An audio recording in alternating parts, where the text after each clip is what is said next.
বরফের স্তরকে চূর্ণ বিচূর্ণ করে সাগরের গভীর থেকে উপরে উঠে আসছে বিশাল দৈত্যাকার সাবমেরিন। আর্কটিক মহাসাগরে ১৬ ইঞ্চি বরফ ফুঁড়ে মাথা চাড়া দিল ইউএস নেভাল ফাস্ট অ্যাটাক এই সাবমেরিন।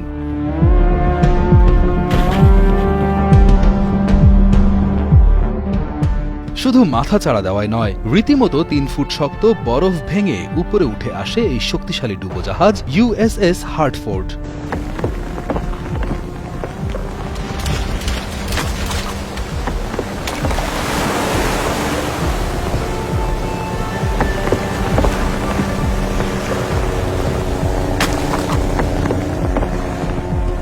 কয়েক বছর আগে মার্কিন নৌবাহিনীর ভার্জিনিয়া ক্লাস ইউএসএস হার্টফোর্ড ৫ সপ্তাহের জন্য নিজেদের সক্ষমতা প্রদর্শনে দেখা যায় এই দৃশ্যের।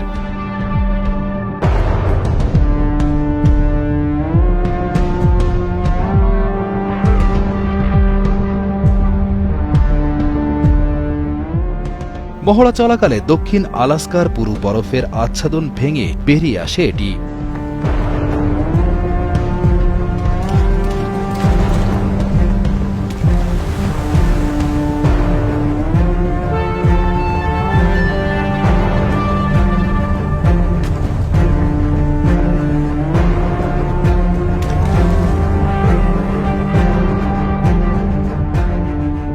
এরপর বাকি সেনারা সাবমেরিন থেকে বেরিয়ে শাবল দিয়ে বরফ ফাটিয়ে সাবমেরিনের ঢাকনা খোলেন।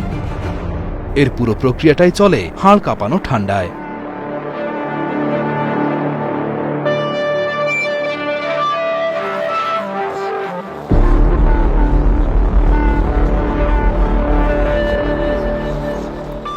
মহড়ার শুরু থেকেই সাবমেরিনটির উঠে আসার জায়গার আশেপাশের অংশে বিভিন্ন পরীক্ষা নিরীক্ষা চালায় বিশেষজ্ঞ দল। এমনকি হাড় হিম করে দেওয়া বরফ শীতল পানির নিচেও ডুবুরি দিয়ে চালানো হয় সম্ভাব্যতা যাচাইয়ের কাজ। এরপরই বরফের সবচেয়ে পাতলা অংশ ভেদ করে উপরে উঠে আসে বিশালাকার এই পারমাণবিক শক্তিচালিত সাবমেরিনটি। মার্কিন নৌবাহিনীর ইউএসএস হার্টফোর্ড সাবমেরিনটি USS Connecticut fast attack submarine. এই সাবমেরিনটির ওজন ৬,০০০ টন প্রায়। এই সাবমেরিনটির মূল্য জানলে হয়তো আপনার চোখ কপালে উঠে আসবে।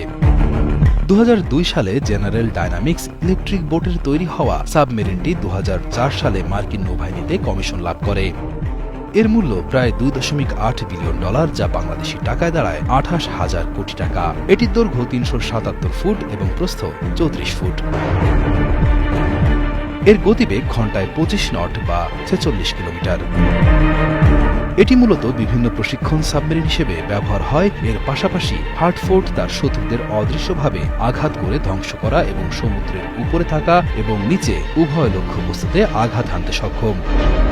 হিমবাহ অঞ্চলের এই ধরনের মহড়াকে সামরিক ভাষায় বলা হয় আইস এক্স।